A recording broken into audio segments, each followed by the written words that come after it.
I spent 4 years living on the street.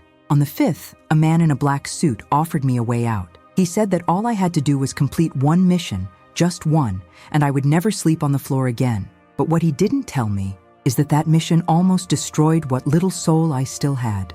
My name is Isabela Ramírez, 61 years, dark hair, now more white than black. Most people know me as the lady at the cafe on the corner of Rua Sete, where the buses stop near the little square. The children call me Dona Isa. The adults? Some respect me. Others whisper when I pass. They say there's something in my eyes that doesn't go with coffee and cake. A dense silence, an unresolved past. They are not wrong. Today, my routine seems simple. I open the cafe at 6, clean everything with my own hands, serve the same 5 types of cake and 3 types of coffee. I talk little. I smile even less. But no one imagines that, for many years, I slept under bridges, ran away from the police, carried false documents, and more than once thought about disappearing forever. The cafe is in a neighborhood where people from Latin America mix with third-generation Spaniards, or with Latinos who ended up in the United States and came back broken, as if they had been spat on. The city? It could be Valencia. It could be Boston.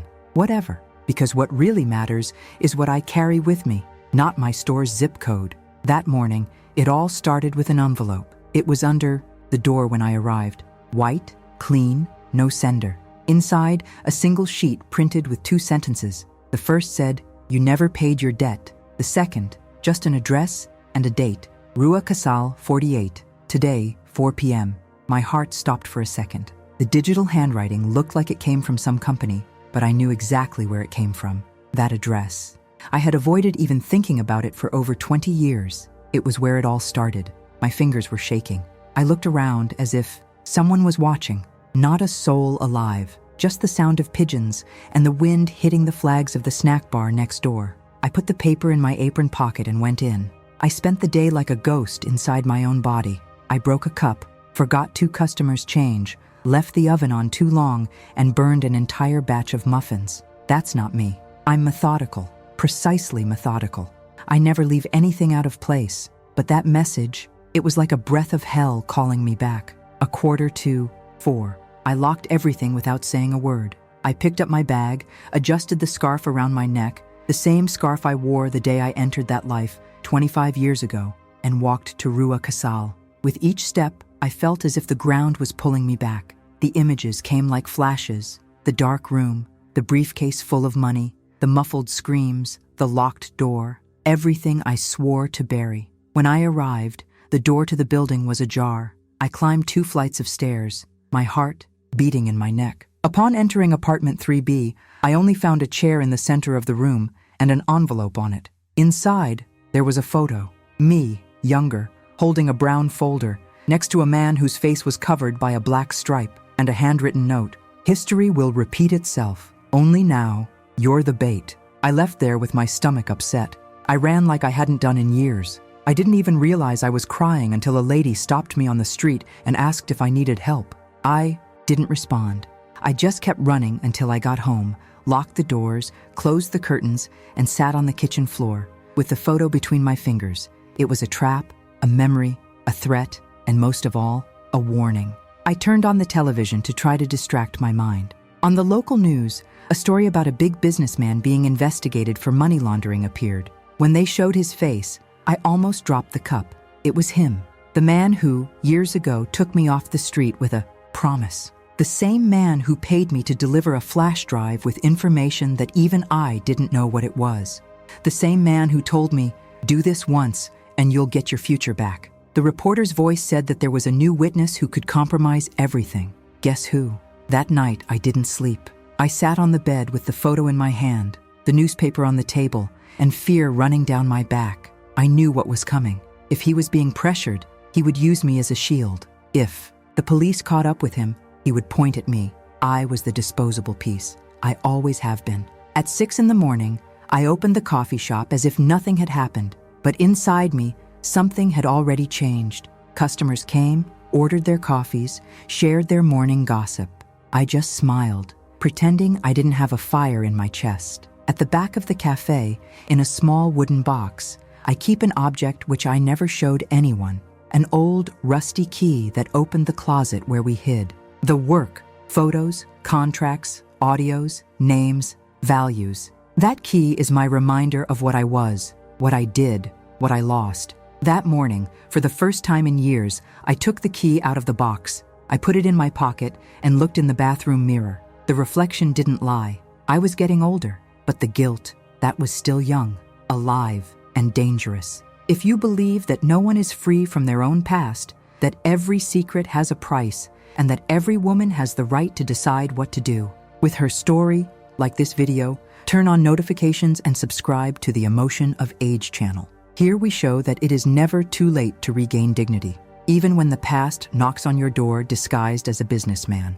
I've never been one to cry telling the past, but there are nights when the body speaks, even when the mouth is silent. And on those nights, my body takes me back to a place I spent my life trying to forget. A small house made of rotten wood in the interior of a country that today I would barely recognize. I grew up there, or rather, I was pushed to grow up. No father, with a mother who barely knew my name. There was always the smell of burning oil in the kitchen and screams piercing the walls. It was never a home. It was a trench. I learned to shut up before I learned to read. At the age of 7, he was already washing clothes for his neighbors. At 12, he sold coffee on the road with a bucket on his head and a heavy heart. I remember a man who always stopped to buy. He gave me coins and said I had 2 sad eyes for a child. One day, he didn't come back. They said he was in an accident, and that's when I understood. The world doesn't care if you're ready or not. He just pushes you, and I was pushed. At 15, I became pregnant by a man 10 years older. He said he loved me, but in the first week after the baby was born, he left me with a debt to my name and a child in my arms. It was the first time. I felt paralyzing fear. No food, no money, a newborn in my arms, and a house about to be evicted. I knocked on doors, begged for work, offered anything in exchange for a chance. Nothing. Desperation has no sound, but it has taste. And back then, the taste was of metal and dried sweat. That's when I met Javier. He appeared like an angel, the kind that doesn't wear wings, but rather a tight suit and a practiced smile. He said he could help me, that the system was unfair, that I deserved a chance, that I just needed to do one small favor to get started. An envelope, a name, an address, just that. I handed over the envelope with my hand shaking. The next day, I received an amount I had never seen before, 2,000 euros in blue notes. I bought milk, diapers, paid a month's rent, and cried in silence. Not out of guilt, but out of relief. But Javier came back. He always came back. The favors became heavier. First, deliver packages. Then, observe people. Later, photograph meetings. Nothing. Violent. Nothing with weapons. At least that's what he said. The truth, I discovered later, was that every image I took, every piece of information I gave, turned into blackmail. Lives were destroyed because of my eyes and my silence. And I knew, but I pretended not to know. When my son was 3 years old, he became sick. I took him to the hospital, but I couldn't pay for the treatment. I made a call to Javier. He replied coldly. He said that if I accepted a more serious job, he would cover everything. It was an invasion, an office. They needed a document, a specific folder. They gave me a copy of the key, detailed instructions, and a deadline. If I could do it, my son would have the surgery. If I refused, he would die. It was there that I made my dirtiest choice. That night, I walked into the office wearing clothes that looked like they were borrowed from another woman's life. High heels, dark lipstick, strong perfume. I entered smiling, left almost without breathing. I found the folder. It was brown, with the name of a company I didn't recognize. I took it, kept it, left. Days later, Javier gave me proof of payment for the surgery and a new amount of money, 5,000 euros. But my son didn't survive. The infection returned. The hospital took a while, and he died in my arms, 3 years and 8 months old. After that, I shut up. I was mute inside. I did more work, not because I wanted to, but because I no longer knew how to leave. I was good, discreet, and no. One suspected a tired woman, dressed like an ordinary mother, pushing a market cart. I delivered packages, listened to conversations, kept memories that weren't mine. Each task yielded between 1,000 and 7,000 euros, money that I kept in boxes buried under the floor of the boarding house where I lived. Over time, I stopped being just a piece. I started to know too much. That's when I met the real businessman, the man who was behind Javier, a name that was not said out loud but that everyone feared. He called me to a meeting at a luxurious hotel. He offered me a silent contract and an exit offer. He said I could disappear, change countries, open a small business, live in peace. But to do that, I would only have to make one more delivery. Just one, a flash drive, an address, a name. He said it was the last one, that he would take care of the rest himself. I did what you asked me to do. The next night, I received a plane ticket, an envelope with $10,000 and the number of a lawyer. With that money, I arrived in a new city. I opened the coffee shop. I changed my name. I cut my hair. I started wearing sunglasses, even indoors. I did everything I could to appear ordinary, to appear invisible. But ghosts don't disappear. They only learn to wear perfume and expensive shoes. I started having nightmares. I woke up sweating, thinking I was being followed. Several times I went to the city police station to try to register my new name, but he always stopped at the door. The fear of someone recognizing me was greater than the desire to truly start over. There was a time when I tried to get closer to a new family. I met a man, gentle, widower, father of 2 adult children.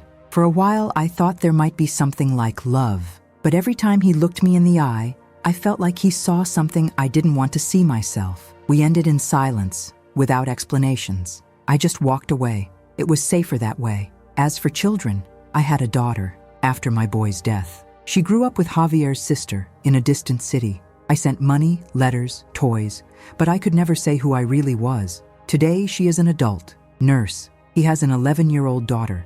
He thinks I'm just an old family acquaintance, and so it has to be.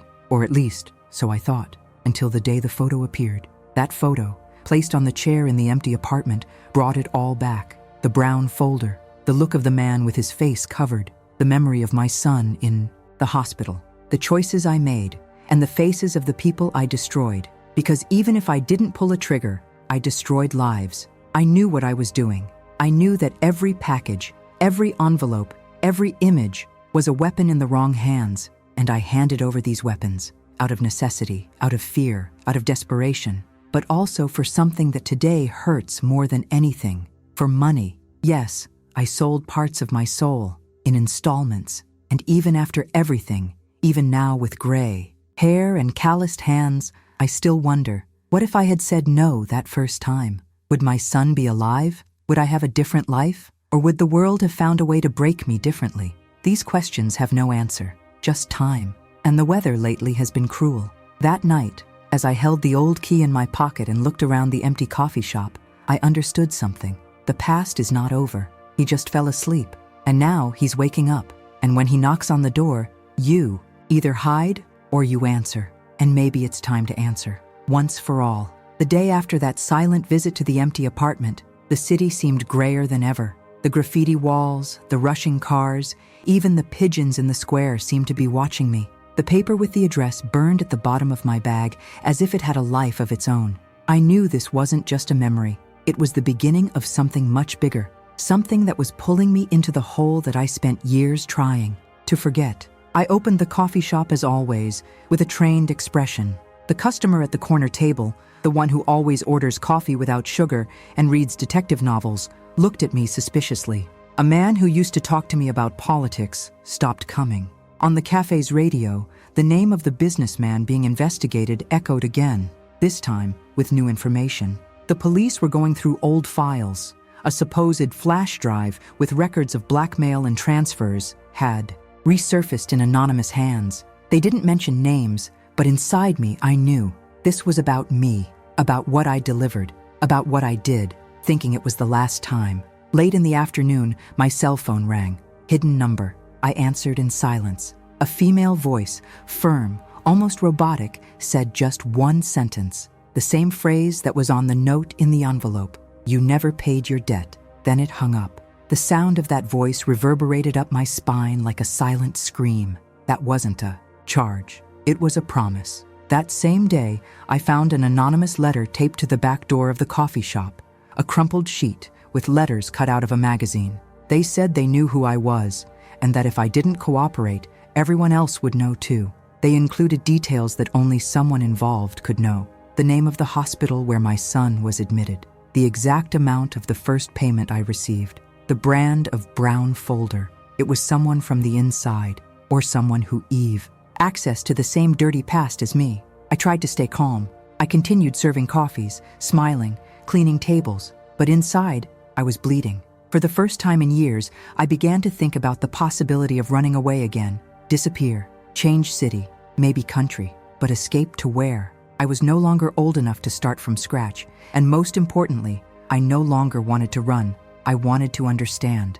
I wanted answers. In the evening, I received a message from an unknown number. It was a photo of me and my granddaughter taken outside the school. It was recent, very recent. The time from click to message should not have exceeded 2 days. This was a threat, and it was clear. If I didn't do what they wanted, my granddaughter would pay the price. That broke something inside me. Up until that point, I was still trying to maintain control. But now they were touching what was purest in me, and I wouldn't allow that. The next morning, I went to visit my daughter. She didn't know I was her mother. I introduced myself as I always did, as an old family friend. But something about the way she looked at me made me shudder. There was a doubt in her eyes, as if something was falling into place. We talked little. I asked about the granddaughter. He said he wanted to give a gift. She thanked him, suspiciously. Before leaving, she looked at me and said something that made me tremble. "Are you sure you never really knew me?" I returned home with a tight chest. The cracks were opening. The facade was falling, and I no longer knew if I was capable of preventing the total fall. That same week, a reporter showed up at the coffee shop, young, with eyes that are too lively for someone who messes with other people's misfortunes. He sat down, ordered coffee, and watched me. When the place emptied, he approached the counter and said my real name, Isabela Ramírez, former collaborator of a blackmail network that worked between 1997 and 2003, has been missing since then. I opened my mouth, but no words came out. He smiled as if he knew he won. He said he didn't want to expose anyone, that I was just looking for the truth. He handed me a card and said I could call if I wanted to tell my side. The following day, the article was aired. It didn't say my name, but it showed a scheme identical to the one I participated in. It showed documents similar to the ones I already played, and he asked an uncomfortable question at the end. How many names are still out there, living ordinary lives, with pasts as dirty as those of the men being arrested now? I knew I couldn't hide it anymore, but I also knew that telling everything would destroy me. My daughter, my granddaughter, the clients who trust me, the whole city, the little dignity that I built with so much effort. Still, for the first time, I seriously thought about speaking out. I went to a lawyer's house, a serious man who defends victims of exploitation. I entered with my heart in my mouth. I waited hours. When he answered me, he looked at me with respect, but without sympathy. I told part of the truth. He listened. He asked if I had proof. He said it might be possible to build an agreement, but it would take courage and documents. I replied that I still had something in store, and it was true. At night, I went to the guest house where I lived years ago. I asked to go into the old room.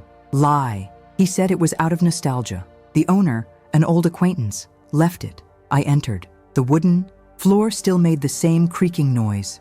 I lifted the loose board near the wall, and there it was, the metal box. Inside, sealed envelopes, photos, audios on cassette tape, copies of deposits, records that no one should ever have seen.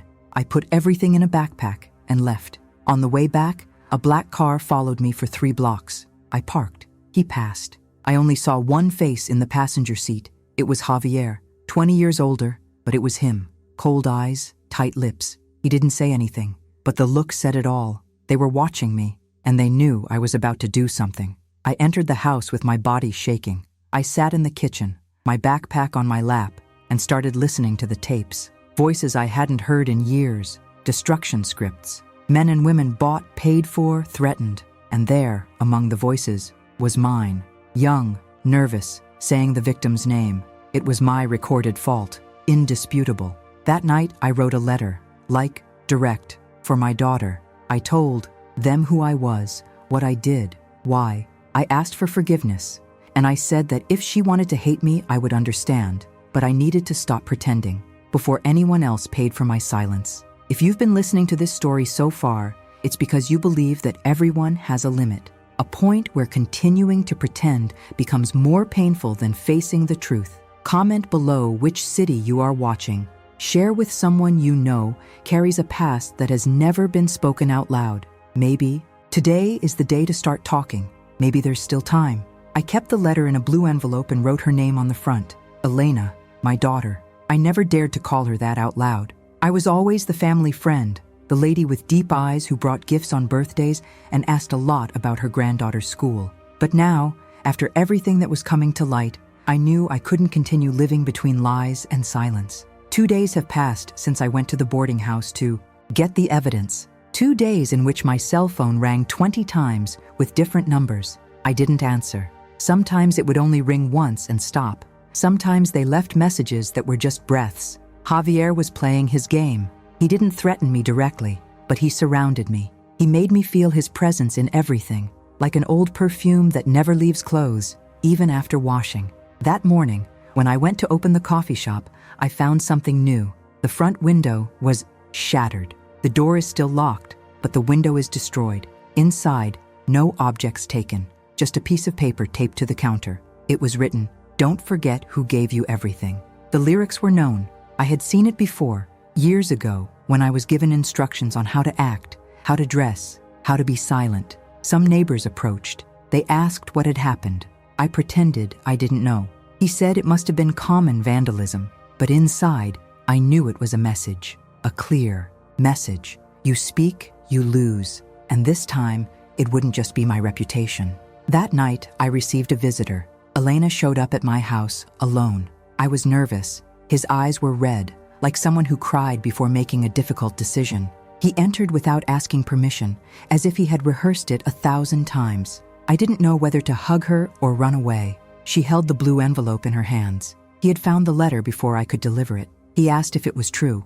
I just nodded. She sat down on the kitchen chair and began to cry silently. After a few minutes, she spoke in a voice that didn't seem to be hers. "I hate myself for feeling sorry for you. I wanted to hate you, but now it all makes sense. Why are you always around?" The way he looked at me, the constant fear, excessive care, and now, I don't know if I can keep looking at you without thinking about the lives you destroyed. I tried to speak, saying that I regretted it, that I would do everything differently, but she cut me off with a sentence that cut like a knife. "You won my childhood with blood.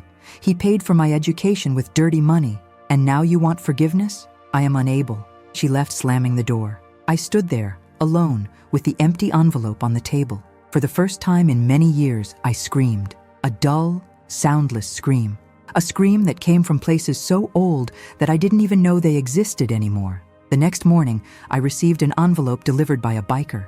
Inside were copies of documents that could only have been taken from my backpack. Evidence that only I had. Photographed, digitized, manipulated. The message was clear. They had everything, and they could use it. There was also a note, short, cold. "If you go to the police, your granddaughter appears on the news, and it won't be for a school prize." That was the night my body failed. I had such a severe anxiety attack that I ended up in the hospital. Uncontrolled pressure, altered heartbeats. Lay there for hours, with sensors on my chest and an IV in my arm. The doctors asked if I had a history of panic. I didn't respond. Panic was not an illness. It was a consequence. That morning, I understood that I could no longer live trying to protect everyone with lies. Silence was no longer a shield. It was a weapon against me, and against the one I loved. I returned home at dawn. The cafe remained closed. The window is still broken. But now, what broke me was another kind of pain.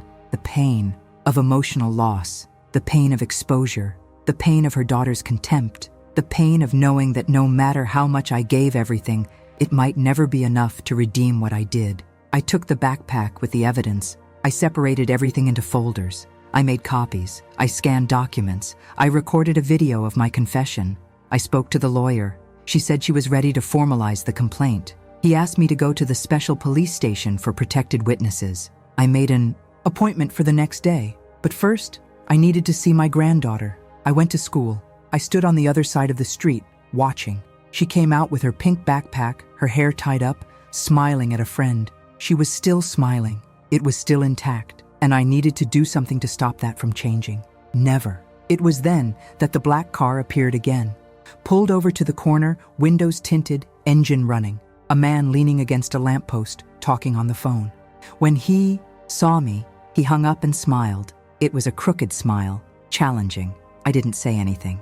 He just pointed to the school, and then he made a slashing gesture across his neck. At that moment, something changed inside me. The fear left. An ancient fury entered. A strength that I don't feel I've been going since I buried my son. I wasn't going to run away anymore. I wasn't going to beg anymore. I was no longer going to allow anyone to threaten my family. I came home, took a deep breath, and did something I hadn't done in years. I prayed, not as someone asking for a miracle, but as someone asking for courage, because I knew that from then on, my life would never be the same. If you've been listening to me this far, know one thing. There comes a time when even the most scarred, most guilty, most broken woman chooses to stand up, because protecting in silence is also allowing evil to continue.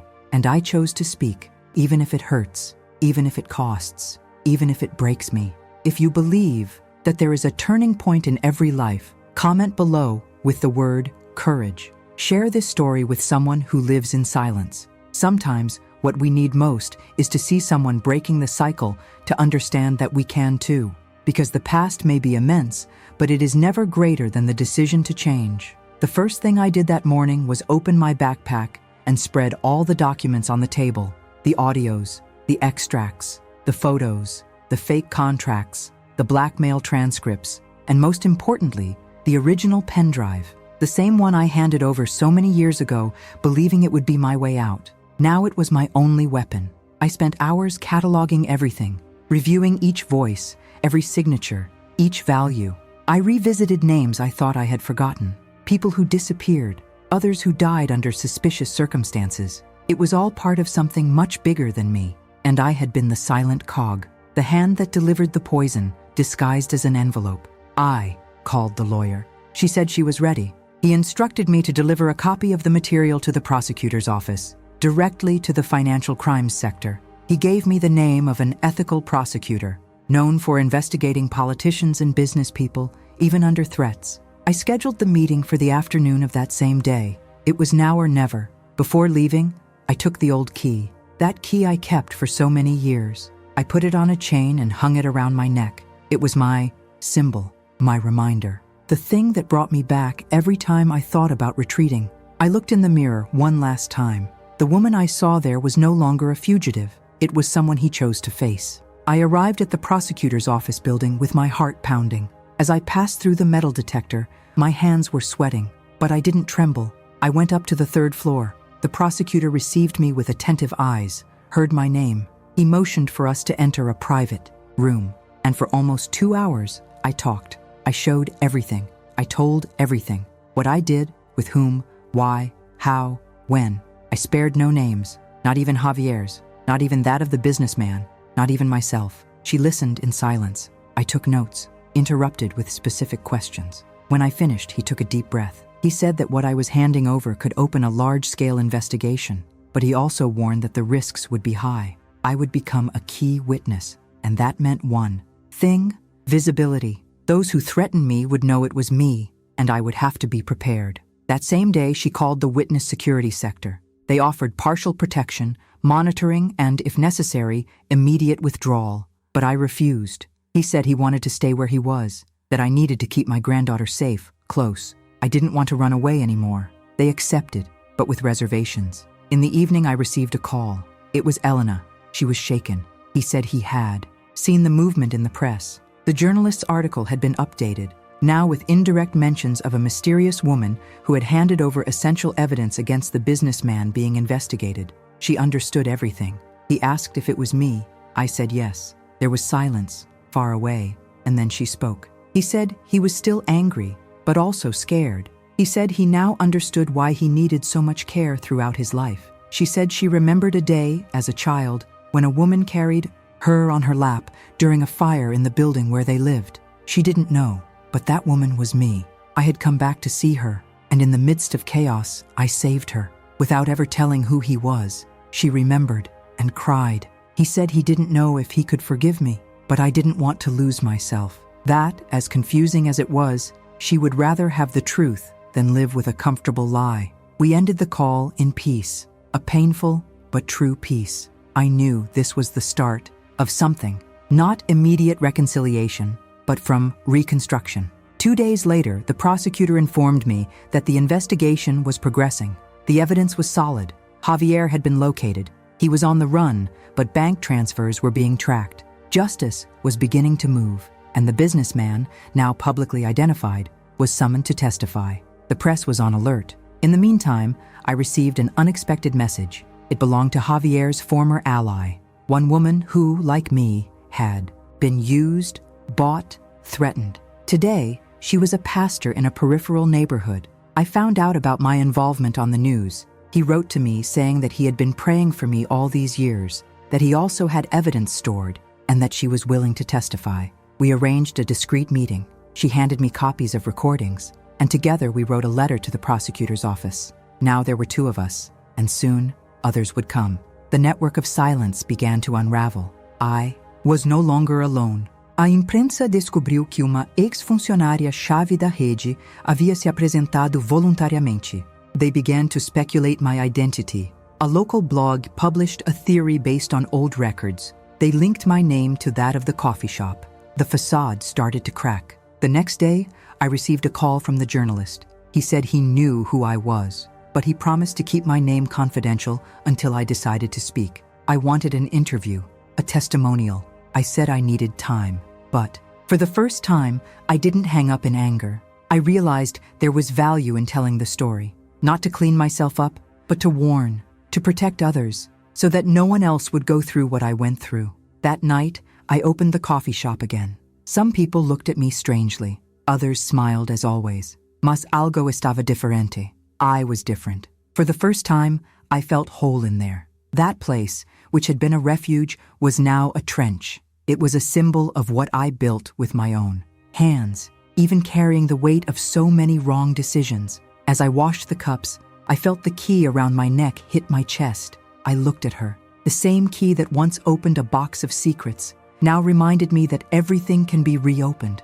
not to destroy us, but to free us. If you are here, following this story, perhaps you know someone who also carries an old guilt. Share this video. Write the word network here in the comments, because sometimes you have to break the old network to build a new one, made of courage, truth, and different choices. It's not over yet, but now, for the first time in decades, I can say the tables have turned, and I'm the one who controls the cards. It's me. The official summons arrived on a Friday at 8 in the morning.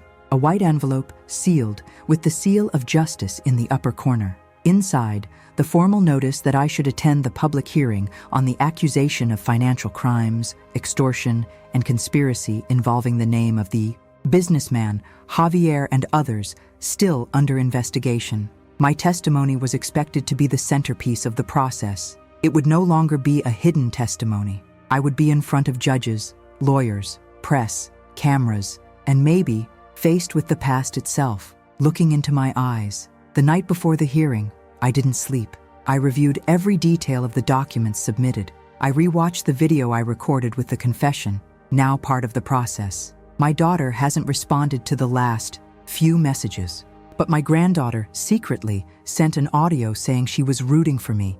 It gave me strength that I didn't even know existed. She said she thought it was beautiful when people made mistakes and then tried to fix them, even if it took time.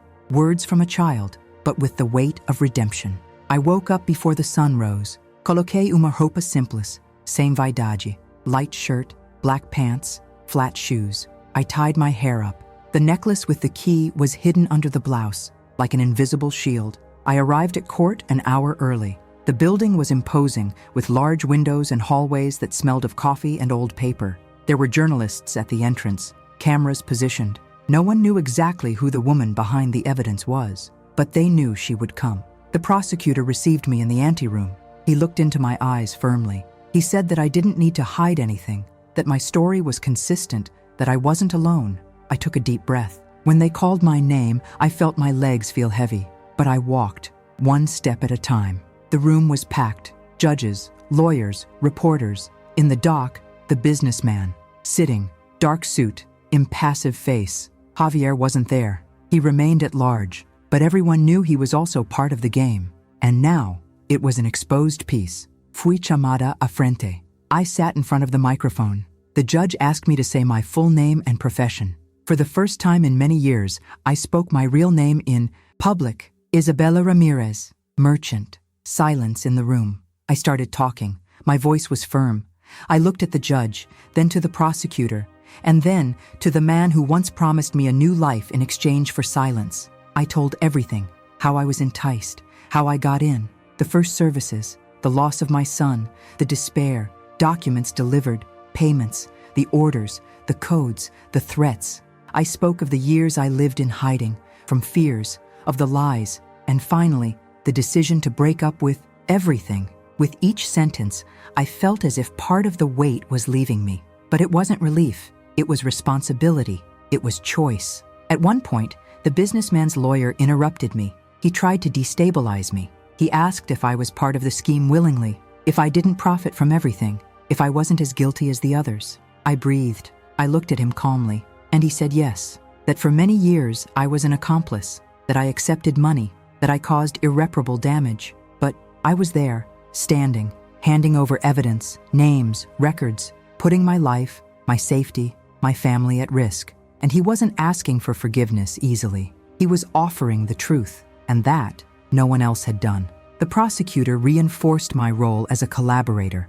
He explained that the legislation provided for reduced sentences and agreements in cases like mine, when cooperation was voluntary and crucial. The judge asked for silence. He said he needed to evaluate all the facts. The hearing would continue for hours. Technical witnesses, financial details, encrypted emails, cross-transfers, a tangle of illegalities sustained for years by an invisible network that was now being unraveled, thread by thread. At the end, I was asked for one last statement, a summary, something that would conclude my testimony. I looked at the room, everyone silent, the attentive eyes, and then, without a script, without paper, I talked about what matters. He said that no one is born a criminal, but sometimes the world pushes you, and when that happens, the price is high. That my story wasn't a heroine. He was a survivor, from someone who made a mistake, got lost, kept silent, but at some point, he chose to no longer be an accomplice. I said my granddaughter deserved a grandmother with a clean name, and that my daughter deserved to know who I was, even if he never forgave me. Because dignity does not come from the past. It comes from the courage to face it head on. The room remained silent for a few seconds after that, until the judge thanked him, and he closed the session. As I left, I was approached by a reporter. He asked if I felt victorious. I replied no. What a victory it would be to see other women escape before falling. That what I felt was justice, and that, for me, was enough. I returned home with my head held high. For the first time, I looked at the city with different eyes, no longer a fugitive, but as someone who has freed himself. If this story moved you, if at some point you felt that you also carry something from the past, comment here on the word justice. Share with someone who needs to understand that admitting mistakes is more noble than hiding them. Here, we don't show victims, we show courage, and courage sometimes starts with a confession. 6 months have passed since the day I sat before that court and told the truth. Not just the truth the system wanted to hear, but the truth I needed to tell. The truth that I kept for so long, that swallowed my days, aged my bones, and poisoned the few bonds I managed to keep alive over the years. Today, I wake up every day before the sun rises. The cafe reopened under a different name.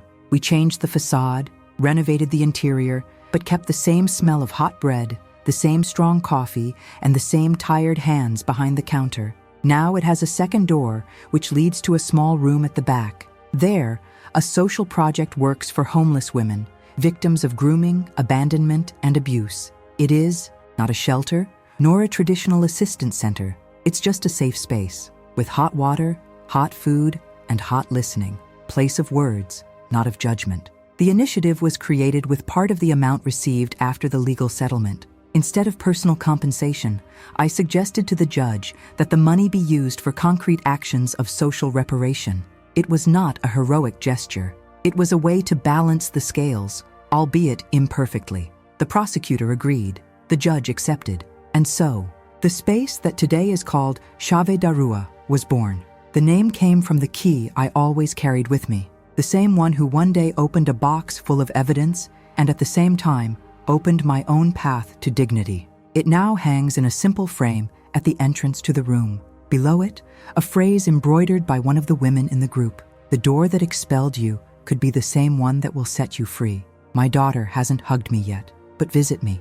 Bring the granddaughter. They drink coffee together. They speak quietly, avoid painful questions, but they are there. The silence that was once an absence is now a cautious presence, a silence that observes, that analyzes, that perhaps one day will be broken with a gesture, a tear, a touch. I don't expect forgiveness, but I'm grateful that I'm still alive to deserve a new chance. My granddaughter writes me notes. Hide it in your bag when you leave. One of them I kept in my apron pocket. It just said, "Grandma, you are braver than the heroines in the movies." I cried reading Kilo, not because I saw myself as a hero, but because I understood that for her, I was no longer a dirty secret.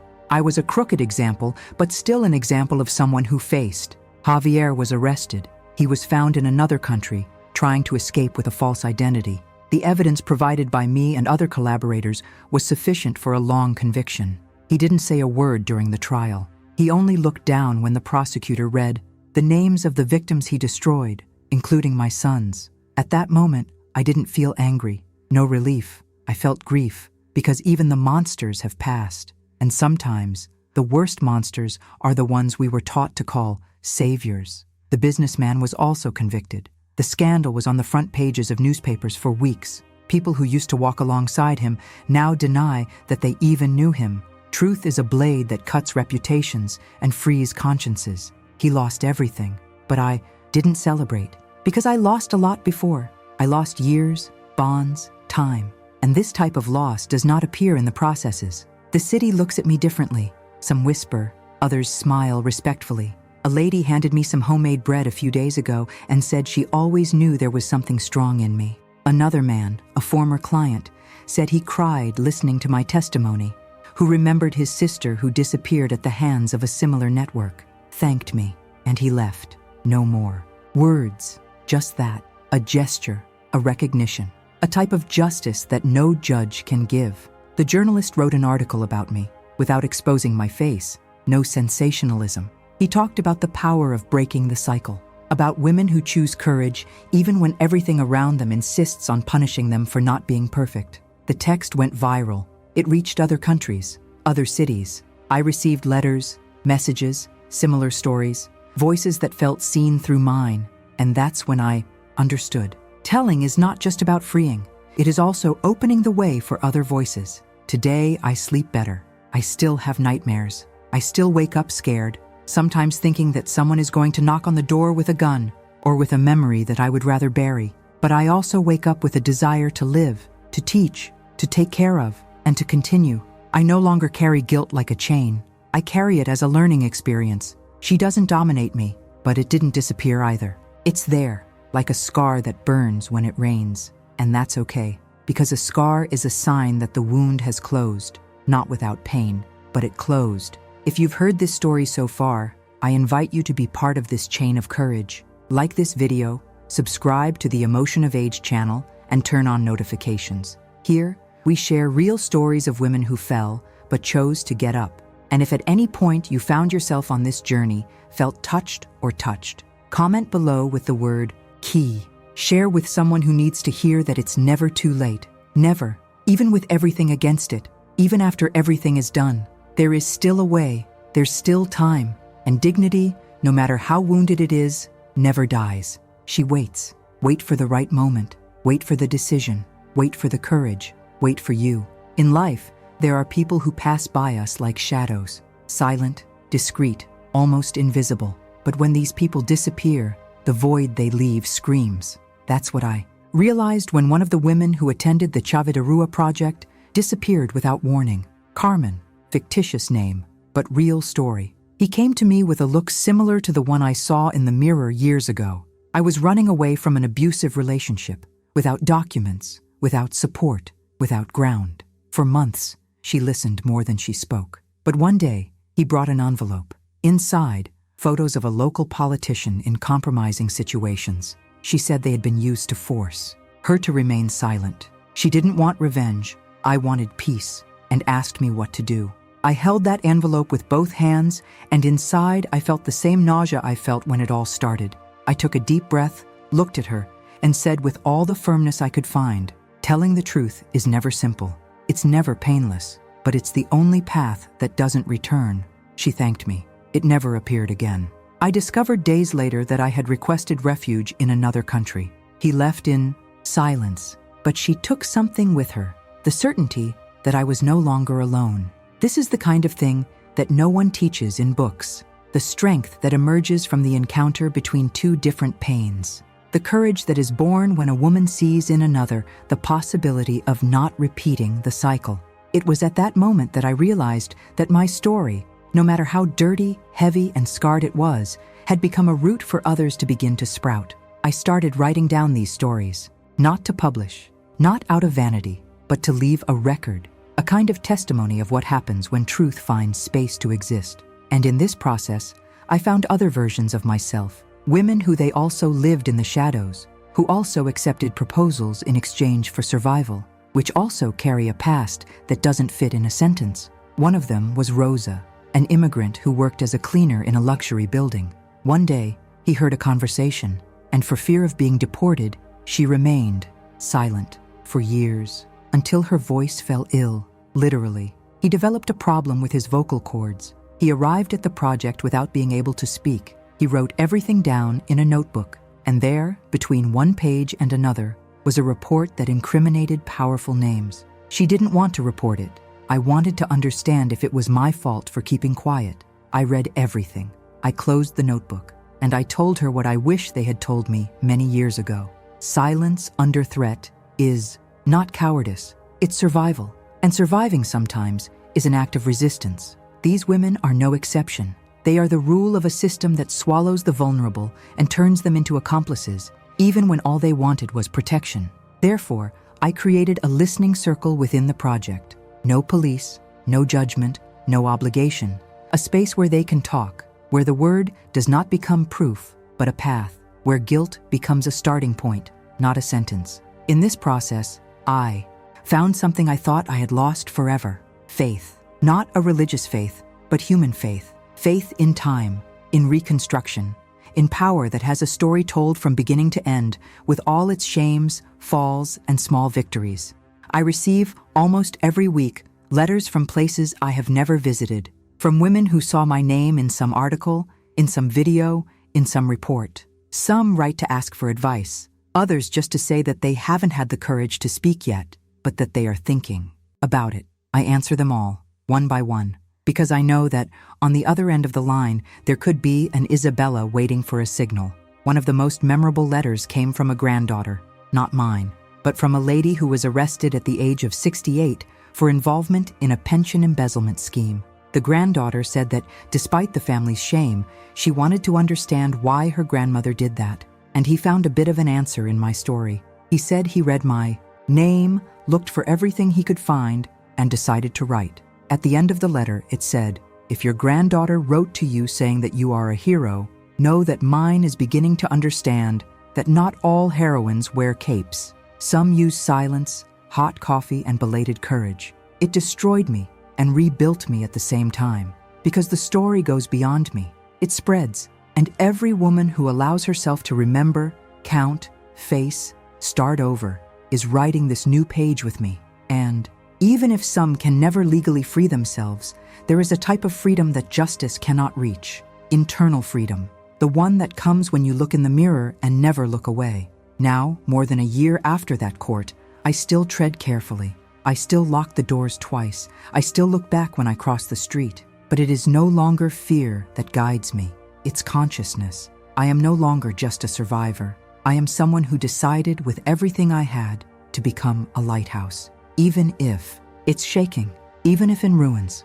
If you've listened this far, I want to ask you something that goes beyond a like, beyond subscribing. I want to ask you for your presence. Write the word presence here in the comments. Because being present in someone's pain, even if silently, is a powerful form of love. And if you know someone who has a story that has never been told, share this video. Sometimes all a woman needs to start talking is knowing that there is someone willing to listen. Here, on the Emotion of Age channel, we show that dignity does not depend on perfection. It depends on choice. And you, even today, can make yours. Get started, even if it's just one step. Because there's a road waiting. And the road, my friend, we only know by walking. One afternoon, shortly after closing the cafe, I received an unexpected visitor. A gray-haired man wearing a shabby brown coat walked in without making a sound. He looked around as if he recognized every corner of that place. I didn't know who it was, but there was something in his gaze that forced me to stop what I was doing. When we faced each other, he said my full name in a low voice, the name that almost no one used anymore. I remained silent, waiting. He introduced himself as Marco, a simple name. And then he said that many years ago, he and his sister were indirect victims of blackmail that began with a briefcase that he himself had dropped on a train, and which days later appeared in the hands of the wrong people. It had destroyed the reputation of his sister, a teacher, who ended up taking her own life months later. At the time, everything was hushed up. The police did not investigate, the media didn't report it. But he knew that that folder had passed through the hands of a network. And one day, in an article, I recognized came my voice. He looked for me. He waited for the right time. And now, here he was. My body froze. I didn't remember the case in detail, but I knew it was possible. I knew that could have happened because for a long time I just followed orders. I was a link in the chain, but that didn't exempt me. His pain was there in front of me, real, alive, burning. I asked him to sit. I made coffee, served without sugar, and I waited. He told me he didn't come to expose me, nor to threaten me. He said he spent years harboring anger, hatred, contempt. But recently, reading about my delivery, about the project, about my granddaughter, he wondered if the world really needed more revenge. And he concluded that it was not. He wanted to understand, and I wanted to know what made me change. I explained everything. No flourishes, no pious justifications. I said my initial motive was not noble. It was fear, it was guilt. It was the unbearable weight of looking my granddaughter in the eyes without being able to breathe. I talked about the process, from the trial, of the sleepless nights, from closed doors, and the little hands that held mine when everything seemed about to fall apart. He heard me.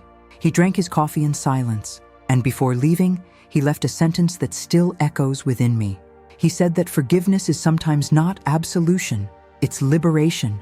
That he didn't absolve me, but freed himself from the weight he had carried since that day on the train, and that he expected me to continue doing for others what could never be done for his sister. I cried. Him too.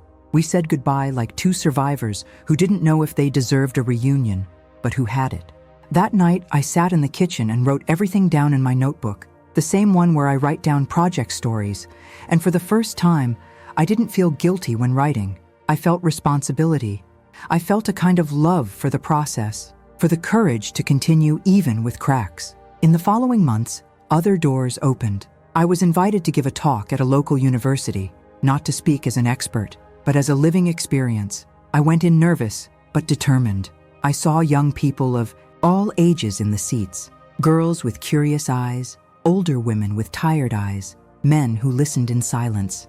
I told my story, from beginning to end, and at the end, I asked people who had already done something in their lives that they would rather forget to raise their hands. Almost every hand went up. And then I asked those who had already managed to forgive themselves to keep their hands raised. Few hands remained. That broke me. And that's when I said that the greatest forgiveness is not what comes from outside. It's what comes from within. It's the one we allow ourselves to feel when we understand that guilt has already fulfilled its role. And now it's time to rebuild. I ended the talk with a phrase that came up on impulse. I said that living with shame is like carrying stones in your pockets. We still walk, but tiredness arrives first. And sometimes, all we need is someone to tell us we can empty our pockets, even if it's little by little, even if it takes a lifetime. On the way out, a young woman approached. She said her mother went through something similar, that he never had the courage to tell, but that he lived in deep sadness. He asked for my number. He said he wanted to bring her to the project. 2 weeks later, they came. The mother, with her eyes downcast, the daughter with steady eyes. And there, in front of me, another door opened. Today, the Chava de Rua project is bigger than I imagined, not in physical size, but in impact. We do not have a luxurious thirst. We have no political support, but we have presence, we have truth, we have stories that don't go away, and this is sometimes more than the entire system can offer.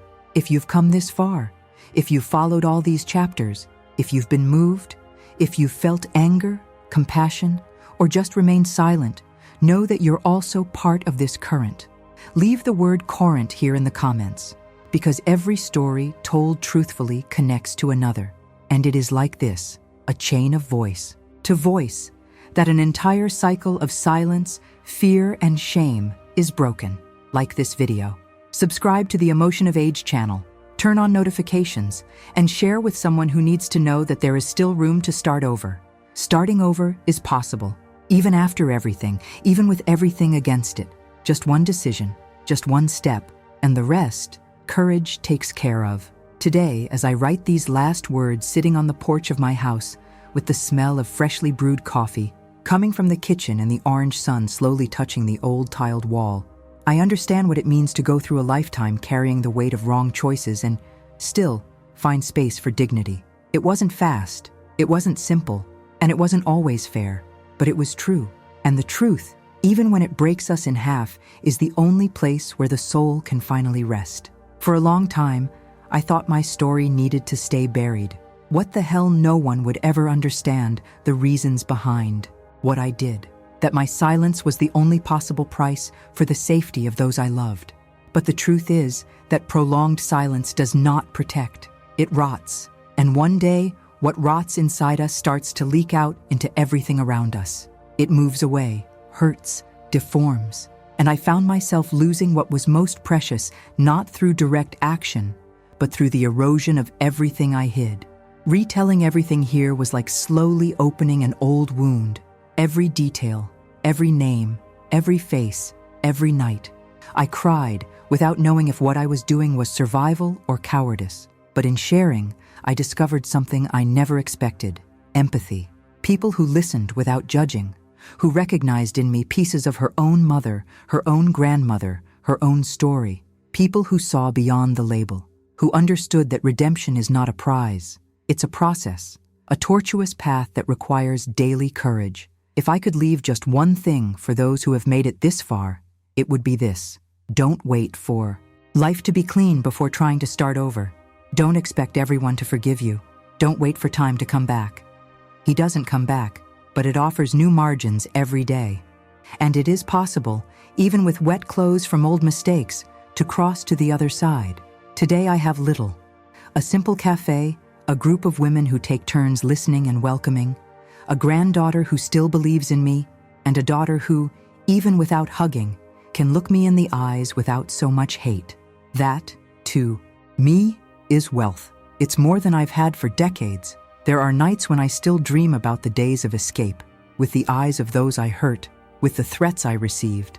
The memory does not erase, but it can be rewritten with new meanings. Today, each story I hear in the project is a brick that helps to rebuild not only the lives of these women, but my own soul. To you who stayed with me until now, who listened without interrupting, who took a deep breath with each shared pain, I thank you. In truth, your listening was an essential part of this process, because dignity is also recovered when someone chooses to listen without condemning. And if you somehow saw yourself in me, recognized yourself in the doubts, the falls, the secret desires to escape, or the silences that carry too much weight, then know that you too can cross this bridge. It doesn't matter if the world tells you that you're past your age, that your time is up, that the mistake was too big. There is a thread of life within each of us that cannot be broken. It may become thin, almost invisible, but it will not break. And all it takes is one gesture, one step, a cry for help, a confession said in a broken voice. That's all it takes to start sewing a new story. Starting over is possible, and he is human, more humane than pretending nothing happened, more worthy than hiding forever. And for that, I thank you. I thank my granddaughter for writing that note that saved my will to continue. I thank my daughter for not holding me in complete contempt. I thank the women who trusted their stories to the walls of the room where time seems to slow down so that the pain can take place. And I thank you, who even without knowing me, decided to listen to me until the end. May this story serve not as a model, but as a mirror. May it help you see that the line between error and redemption is narrow, but possible. May it remind you that shame does not have to be the end point. It may just be the starting point for a more worthy chapter. If this script touched something in you, if it made you want to breathe differently, to talk to someone, to tell something you've never said, I invite you to do so now. Share this video. Send it to someone who carries guilt in silence. Comment here with the word life, because in the end, that's what we're looking for. A life that no longer needs to hide. I am Isabela Ramírez. I'm 68 years old. I was an accomplice to crimes. I silenced truths. I lost people because of my choices.